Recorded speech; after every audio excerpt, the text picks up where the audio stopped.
어서오세요. 마늘이네 책밭입니다. 22번째 리뷰 도서는 도널드 밀러의 무기가 되는 스토리입니다. 전자책이 없는 게 조금 아쉬웠는데 두껍지 않습니다. 어렵지 않습니다. 비싸지 않아요. 좋았습니다. 근데 막상 리뷰를 할 내용을 정리하면서 느낀 건데 뭔가 많이 딱딱합니다. 책에 있는 내용을 읽고서 그냥 배웠을 뿐 온전히 본인의 것으로 만들지 못한 탓인 것 같아요. 어색한 부분이 있더라도 그냥 그러려니 이해해 주시길 바라겠습니다. 그럼 시작해 보도록 하겠습니다. 대부분의 기업은 마케팅에 어마어마한 돈을 지출합니다. 책의 저자는 이것을 낭비라고 말하고 있고요. 무엇이 문제일까요? 일반적으로 고객들은 기업의 스토리가 아닌 자신들의 스토리에 관심이 있습니다. 스토리의 주인공은 브랜드가 아니라 고객이어야 한다는 것이죠. 고객은 기업의 스토리에 관심이 없습니다. 그들의 관심을 끌기 위해서는 고객에게 초점을 맞춰서 이야기해야 하며 성가시게 해서는 안 됩니다. 웹사이트가 예쁘다고 해서 물건이 잘 팔리는 것이 아니잖아요. 물건을 팔아주는 것은 말입니다. 분명한 메시지를 전달해야 고객에게 다다르게 되는 것이고, 메시지가 뚜렷하지 않다면 마케팅에 아무리 많은 돈을 쓴다 한들 귀담아 듣지 않는 법입니다. 아무리 최고의 제품을 시장에 내놓더라도 더 열등할 제품을 가진 경쟁사가 더 또렷하게 소통을 잘 한다면 그들에게 질 수도 있습니다. 고객에게는 고객 나름대로의 궁금한 것들이 있는 법입니다. 그 질문에 답하지 않는다면 고객은 즉각 다른 브랜드로 옮겨가기 마련입니다. 거듭 말하지만 메시지는 분명해야 합니다. 우리가 마케팅이라고 부르는 것들이 기대와는 달리 혼란만 부추기는 경우가 많아요. 작가님은 이런 걸 두고 돈 낭비라고 부릅니다. 고객의 구매 결정은 우리가 말하는 내용이 아니라 그가 들은 내용을 바탕으로 이루어지는 법입니다. 우리가 고객에게 말하고 있다고 생각하는 내용과 고객이 실제로 듣고 있는 내용은 전혀 다를 수 있음을 우리는 알아야 됩니다. 소통의 혼선이 빚어지지 않도록 메시지는 분명하고 깔끔해야 합니다. 확실히 상대방 입장이 더 중요해요. 말하고 싶은 것보다 듣고 싶은 것에 초점을 맞춰야 한다는 것인데, 이 채널도 변해야 한다는 말인데 쓸데없는 나의 이야기는 줄이되 도움이 될 만한 내용으로 채워야 한다는 그런 압박이 조금 있습니다. 신경과학자들에 따르면 사람은 평균적으로 자기가 가진 시간의 30% 이상을 공상을 한다고 합니다. 어떤 스토리를 직접 읽거나 듣거나 보고 있을 때만 빼고 말이에요. 이유가 뭘까요? 스토리가 공상을 대신해주기 때문입니다. 그렇기에 저자인 도널드 밀러는 사람들이 귀를 기울이게 만드는 스토리는 훌륭한 무기가 된다고 주장하고 있습니다. 작가님은 다양한 장르에 걸쳐서 수백 편의 영화와 소설, 연극, 뮤지컬을 연구해왔고, 이러한 과정을 거친 이후 흡입력 있는 이야기의 필수 요소를 7가지 포인트로 추려내게 됐습니다. 잘 짜인 스토리는 공통점이 있다는 거예요. 무언가 원하는 어떤 캐릭터가 난관에 직면하게 되지만 결국 그것을 얻게 된다는 뼈대가 있고, 절망이 절정에 달했을 때 가이드가 등장해서 계획을 내려주고 행동을 촉구하게 됩니다. 그 덕분에 실패를 피하고 성공으로 끝을 맺게 되는 거죠. 7가지 요소에 대해서 조금 더 자세히 알아보도록 하겠습니다. 첫 번째, 캐릭터. 일단 고객이 누구인지 알고 나면 고객이 원하는 게 뭔지를 명확히 정해야 합니다. 이때 고객이 원하는 것을 단 한 가지로 단순화해야 돼요. 너무 많은 각본을 추가해서는 안 돼요. 다양성을 가진 브랜드는 주인공의 열망을 희석시키고 스토리를 어수선하게 만들기 때문이에요. 하나의 단순한 열망에 집중해야 합니다. 두 번째, 난관. 고객은 무언가 해결하고 싶은 문제가 있을 때 찾아옵니다. 고객의 문제를 짚어주면 고객은 이 브랜드가 자신을 이해한다고 생각할 것이고, 고객이 겪는 문제에 관해 많이 이야기할수록 관심은 더 커질 것입니다. 이때 고객의 난관을 악당으로 설정하고 판매할 제품이나 서비스를 그 악당을 물리칠 때 쓸 수 있는 무기로 포지셔닝을 하는 거예요. 고객이 직면하는 난관에는 3가지 차원이 있습니다. 고객은 외적, 내적, 철학적 난관에 직면하게 됩니다.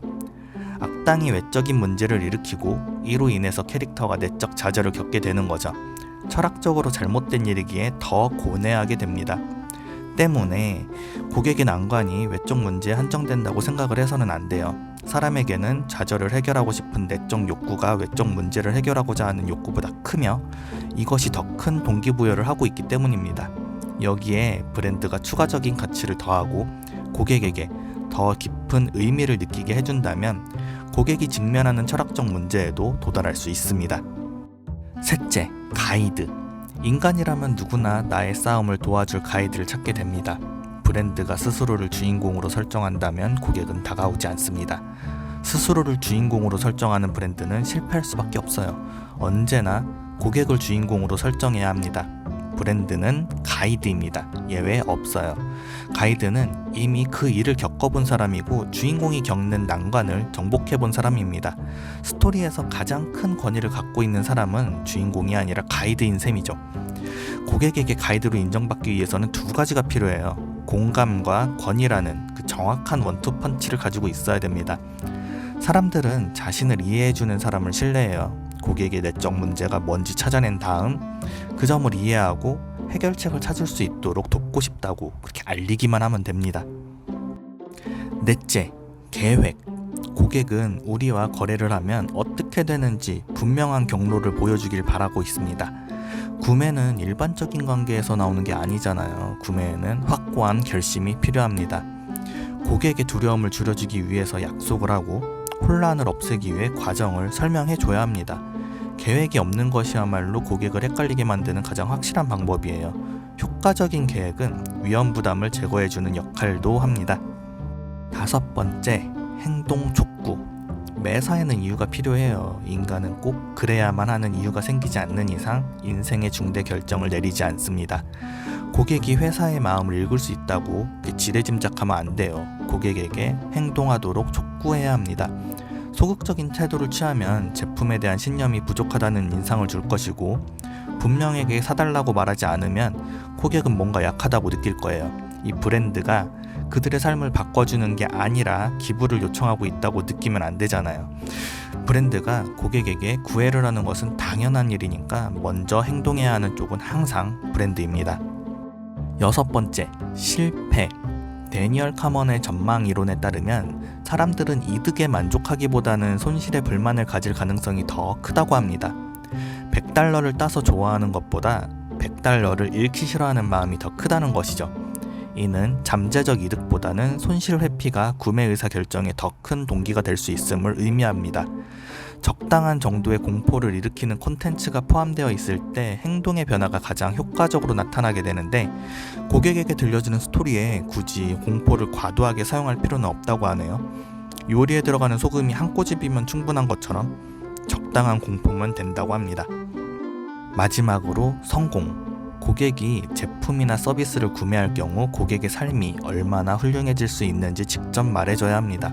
비전을 제시해줘야 한다는 거죠.